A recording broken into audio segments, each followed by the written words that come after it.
Yo, what's up, everybody? It's your boy Nappie, and welcome to my channel. On today's episode, we have this beautiful lady here, and she is from America.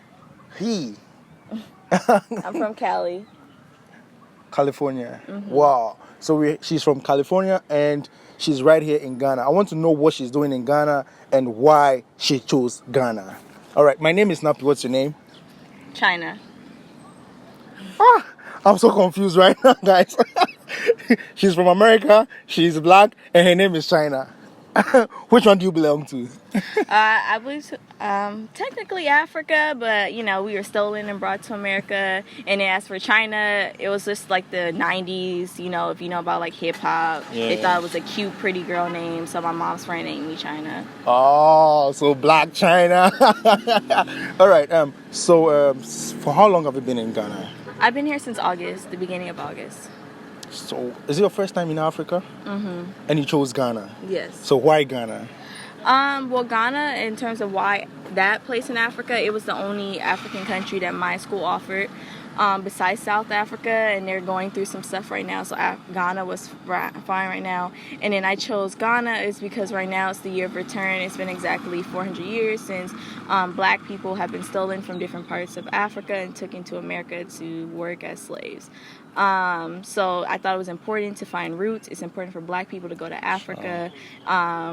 They say, a tree has roots. It's important to find your roots. So I came here hoping to connect and see where I came from, since Ghana played a major part in the slave trade. Awesome. So are you happy coming back home, as you're saying? Some 50-50. All right. She has not spent a lot of time here, so I think she's still having some challenges with that. No. It's like I've liked it in terms of it's a beautiful country. Right. I do like the sense of community here, and stuff like that. What the thing is that I don't like is I was not prepared for is a lot of people don't know about African Americans. Right. A lot of Ghanaians call me white because I'm light skinned.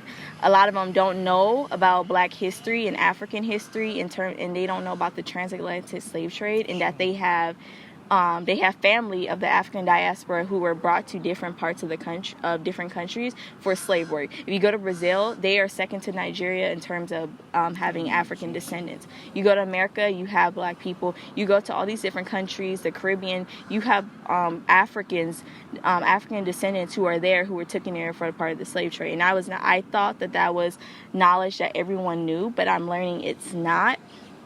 People don't know that, and I thought that people would automatically know that I was of African descent, but instead they just see American. And of course they just see that I'm rich, and I'm not. So there's that. And then there's also in terms of like, I thought at times there can be a welcoming experience, but sometimes there's not a welcoming experience. We've taken, there's Black diaspora classes. There's classes that teach some students, there are like required classes that teach Ghanaian students about, and other African students who come here, about Black history. And I've had, unfortunately, bad experiences in terms of there are students who laugh about the fact that we were sold from Africa to be slaves. There's been that. You have students all throughout the classroom laughing at us, teasing us, saying that's why your ancestors got sold and mine didn't, which I don't think is cool. Cool. So they're in terms of that, and you have some they like really laugh at us. They justify our slavery, and mind you, it's not just slavery that black people went through. We've been through slavery, we've been through segregation, we've been through Jim Crow, we've been through so many stuff and they don't really talk about it. They think we just got brought there to work. They don't tell you about that we were tortured, how we were beat, how we were raped, and how they tried to breed us out, and how they still benefit off of Africa in terms of colonialism when they're constantly stealing resources here, and people don't seem to notice that, or it's not something that's talked about a lot. So they just think that we got the better end of the stick, but they don't realize it goes both ways, and how we suffer, and we just need to work together as a people we shouldn't be beefing, basically, right? Jay-Z said, if you don't win when a family is feuding. Africans here shouldn't be fighting with Africans from different parts of the world. We should be working together because we're both suffering. We're dying in America. If you heard of police brutality and all the stuff that's going on in America, they're killing us at high rates and numbers.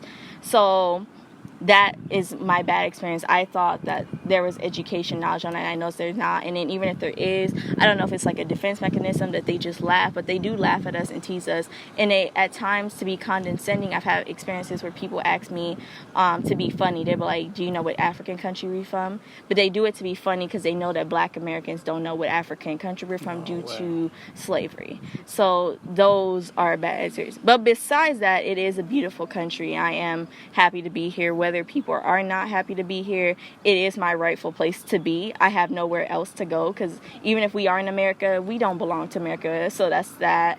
I have seen Cape Coast, very beautiful. Wow. I saw the dungeons, very emotional experience. I went to Kumasi, very nice, learning about the Ndinkra symbols. The Volta region, seen the monkey sanctuary, and that was very beautiful. And I really love there are people who are very connecting, who are very loving, and a sense of community, and seeing the kids and seeing how everybody watches out for one another in that term. I do like that.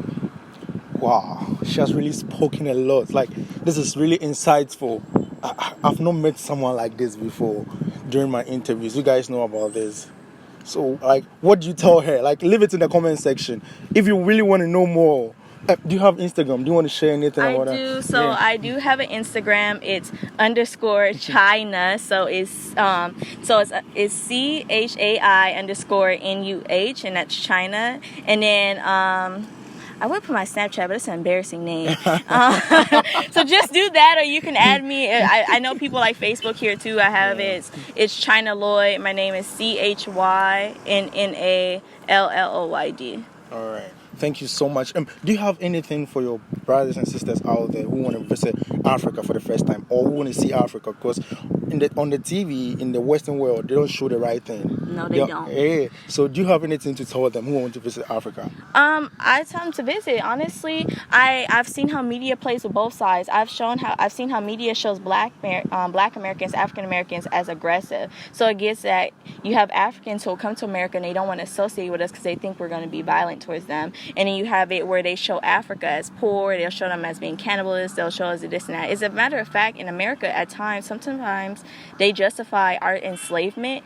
They justify slavery by saying, well, when you went to Africa, you were not civilized. That Africans were just poor. They were cannibalists. They were all these different things. It's just like Africa civilized the whole world because so Africa can't be that way. So I would tell anybody who's like, come to Africa. It's important. We have to find roots. This is the first place of civilization. The first human ever born was born in Africa, so it has to be the first place ever. Africa civilized Europe when Europe was going through their dark ages. Europeans didn't even use soap until Africans taught them how to use soap. So I would say, come to Africa, meet your brothers and sisters.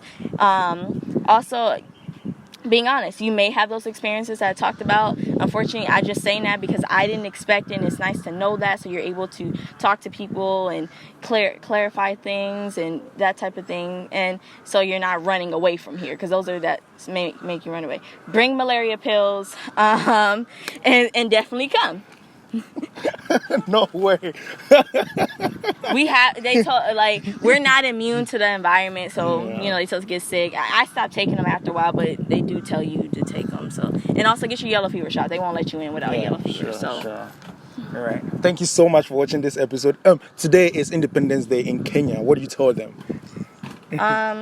We family. Yeah. Happy Independence Day to you. Kenya. Yes. So you can say I love you in Swahili as nakupenda. So nakupenda Kenya.